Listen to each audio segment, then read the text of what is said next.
You're listening to the Greeks Gridiron, live with Ethan Haristodoulou. Welcome back, everyone, to the Greeks Gridiron and another edition of Read and React, where we talk some of the biggest and latest news going on in the NFL and football world. Today, on this Friday, March 11th, we are discussing the big trade that just went down yesterday. I promised myself I'd give myself yesterday the day off, and I was dying to just put this together and put it out, but I need to. There are some days where I get into so much of a grind that I work myself into the ground, and I was like, no, you need this day off. You could talk about it in the morning. So I woke up early. I'm putting this all together for you guys. We're talking the Bears trading Khalil Mack to the Los Angeles Chargers. They are sending the standout outside linebacker / defensive end, depending on where he played, whether it was in for the Raiders or for the Bears, but he can do both and do both effectively.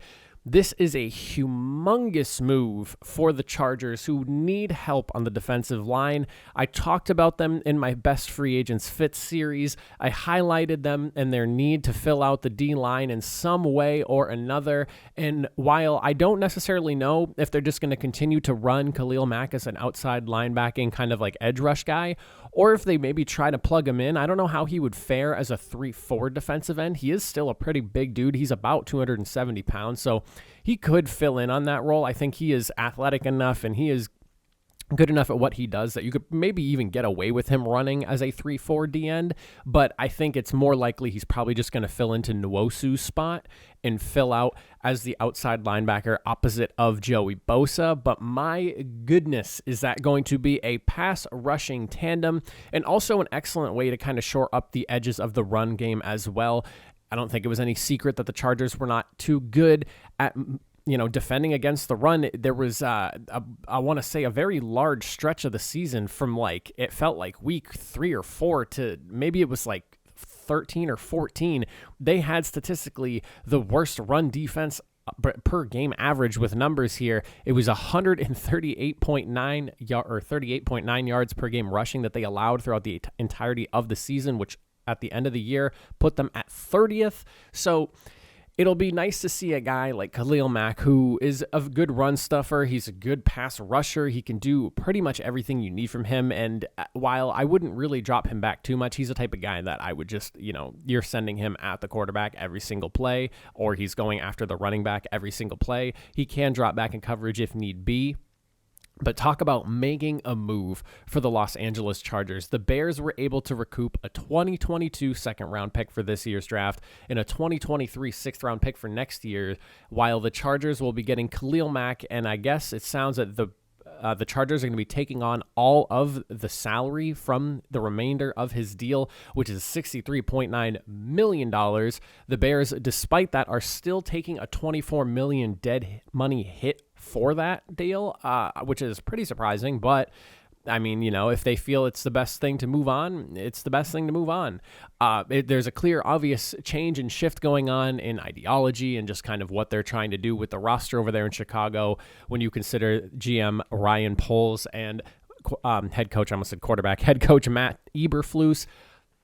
A ton of change going on over there in Chicago. So while this is a wild move for Chicago, it makes more sense considering the fact that they're in somewhat of a full-blown, I don't know if I want to say full-blown rebuild, but they're in a rebuild of some capacity here as they try to retool the defense and offense and kind of get Justin Fields in a position for success, and also changing over to the defensive style that Matt Eberflus wants his defense to run. So it'll be interesting to see how this all goes there. But I mean, for the Chargers, this is the type of move that they needed to make. I had them taking a guy for the D-line to kind of shore things up in the run game specifically more than anything else because, like I said, they finished 30th in rushing yards per game allowed this season. And on top of that, you also couple it with the fact that they only had 35 sacks, which put them at tied for 20th. With 35 sacks isn't terrible, but you're below the league average. So I mean, taking a guy like Khalil Mack who can help you in the run game, help you in the passing game, I mean, this is a money move and a no-brainer. And when you look at the contract and the way everything lines up too, I saw this noted in an article. I was reading about it. the contract lines up really well for the Chargers here, in that Khalil Mack's remaining 3 years expire in 2024, which is the same year as Justin Herbert's fifth-year option, which I assume that the Chargers will employ at some point. And to be honest with you, I don't even think his deal will run that far, but you accept the fifth-year option and then extend the deal. And from there, by the time his fifth-year option runs out and the start of that big money deal I know that Justin Herbert's going to get begins, they'll be at the point where Khalil Mack is either off the books because they decided to move on, or they're, restructuring or re-signing him to, another 2 or 3 year deal based off how he played and if he made a solid impact on the team to kind of continue his work with the Chargers. It'll be interesting to see how it all works out. But when you look at how the Chargers kind of laid this whole thing out and really looked at it, you can tell there was a lot of thought process going into this deal, and a second-round pick and a sixth-round pick next year for a guy who almost his entire career has missed no time at all except for this past season. It's funny because some people are like, oh, he can't stay on the field. Khalil Mack has been healthy his whole career except for this past season. The guy is a premier dominant rusher. He can get after the quarterback, multiple double-digit sacks. The guy was a defensive player of the year runner-up to Aaron Donald in a season. Khalil Mack has been one of the best pass rushers and run defenders in the league since he got here. And it's not even really an argument. And as long as he stays healthy and Joey Bosa stays healthy, oh my God, that is ridiculous. Talk about an upgrade. Like I said, this is the exact type of move that the Chargers needed to make this offseason to shore up that defense and not leave Justin Herbert in the offense on an island trying to win games on their own. This is a team that should have had 10, 11, maybe even 12 wins, but their defense was getting blown out of the water on the ground and sometimes through the air. This is the move that the Chargers needed to make, and I'm excited to see how it works out for them. It'll be interesting to see how they plan on using him, because like I was saying, he's played D-end and outside linebacker. So whether he replaces Nwosu at the the outside edge rushing position of that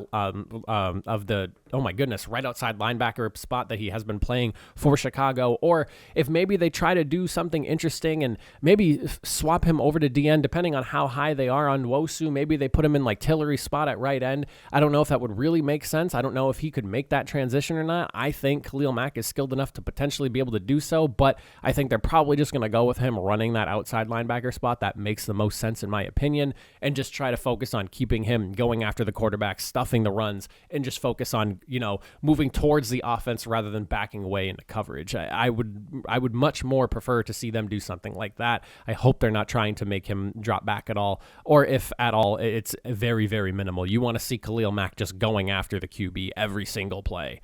But that is my reaction to the Khalil Mack trade. This one is huge. My Chargers fans, what do you think of this swing? This is, again, huge move by the Chargers, exactly the type of move that they needed to make this offseason. And my Bears fans, a lot's going on for you all. We'll have to see, what happens. You just missed out on, I know that there were rumors at one point that the Bears wanted to go after Russell Wilson. Obviously that, Russell Wilson is now a Denver Bronco. And, you just found out that Aaron Rodgers is going to be staying in Green Bay. Couple that with Khalil Mack now being gone from the team. There's a lot of change going on, but I believe you guys got a good one in Matt Eberflus. How are you feeling about everything right now? Do you think they got a good deal for Mack? Do you think they could have gotten more? Maybe could have gotten less? What do you all think? Let me know in the comment section down below. I appreciate you all for watching. Have a good rest of your Friday, everyone.